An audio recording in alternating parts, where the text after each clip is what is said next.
Hey everyone, welcome to another video on memorizing the complicated Latin endings. This is episode number 10 from Visual Latin 1, lesson 29. Today we're talking about fourth declension neuter words. Alright, first let's look at the endings for the fourth declension neuter.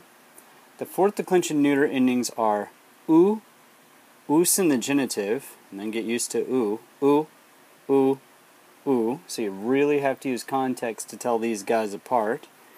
In the plural, remember we're dealing with neuter, a often shows up in the neuter. We have ua, the genitive uum, in the dative plural, ibus, that one shows up a lot in the dative, and the ablative, doesn't it? You guys are used to that by now. And then, of course, since we're dealing with the neuter, it's the same in the accusative as it is in the nominative. So, ua. So there are our fourth declension neuter endings. U, us, ua, ibus, ua, ibus. So if you just want to memorize them, run through that list over and over again. This is a very small group of nouns. Here's probably the most famous fourth declension neuter word, possibly. I don't know if they even have famous fourth declension neuter words. Genu means knee, like the middle of your leg, you know, the joint, knee, K-N-E-E. The genitive, if you want to say of the knee, is genus. The dative, genu. The accusative, genu. Again, you have to use context here to figure out which one is used in the sentence. Genu. Knees, genua. Of the knees, genuum.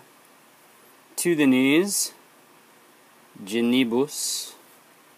The knees, genua. With the knees, or in the knees, or on the knees, or by the knees, genibus. Okay? Endings again. U, us, u. Well, can't seem to underline that one. There we go. Ua, ibus, ua, ibus.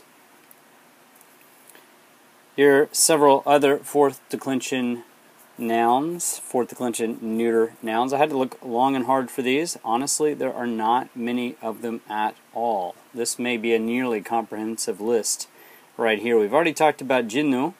From genu we get the English word genuflect. Flect in Latin, flectum means, or flectere. I can't remember if it's flectere, or I can't remember what conjugation it's in. But anyway, that flect part means to bend. So genuflect is to bend the knee or to bow.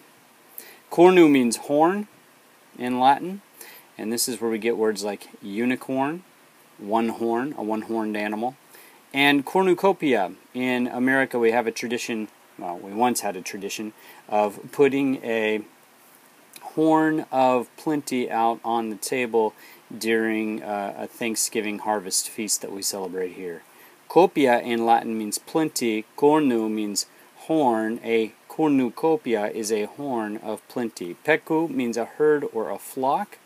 And this is the ultimate source of the Latin word pecunia, which means money. And this is where we get the word pecuniary in English. So if we're dealing with pecuniary matters, we're talking about things having to do with money.